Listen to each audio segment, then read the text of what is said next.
अखेर 10 डिसेंबर रोजी नागपूर अधिवेशनावर धडकणार अंगणवाडी कर्मचाऱ्यांचा मोर्चा. पाहूया याबाबत सविस्तर. तत्पूर्वी चॅनलला अजूनही सबस्क्राईब केले नसेल तर सबस्क्राईब करा, समोरील बेललाही क्लिक करा, म्हणजे असेच नवनवीन लेटेस्ट अपडेट तुम्हाला पाहता येतील.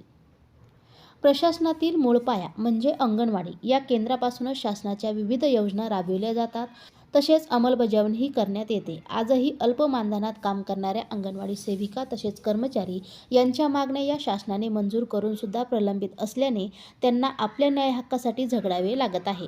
यामध्ये प्रामुख्याने शासनाच्या वतीने 25 जानेवारी 2024 रोजी अंगणवाडी सेविकांना 15,000 रुपये मानधन तसेच मदतनीस यांना 8,500 रुपये जाहीर केले होते. यामध्ये प्रोत्साहन भत्त्याचा उल्लेख नव्हता, परंतु शासनाने त्याला हरताळ फासून सेविकांना 2,000 रुपये तर मदतनीस यांना 1,000 रुपये प्रोत्साहन भत्ता देण्याचे आदेश निर्गमित करण्यात आले आहे. दिलेल्या आश्वासनाऐवजी फक्त एक वेळ प्रोत्साहन भत्ता देऊन त्यांना सोयीस्करपणे बगल दिलेली आहे.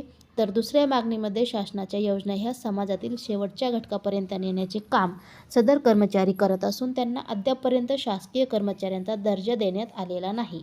अंगणवाडी कर्मचाऱ्यांना ग्रॅज्युइटी देणे तसेच सर्वोच्च न्यायालयाच्या आदेशप्रमाणे पेमेंट ऑफ ग्रॅज्युइटी ॲक्टनुसार अंगणवाडी कर्मचारी हे ग्रॅज्युइटीसाठी पात्र आहेत असा निकाल दिलेला आहे.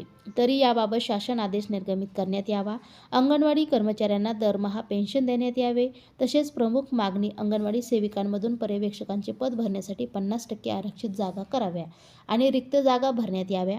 तसेच पंतप्रधान मातृत्व वंदना योजनेचे काम देण्यात येऊ नये.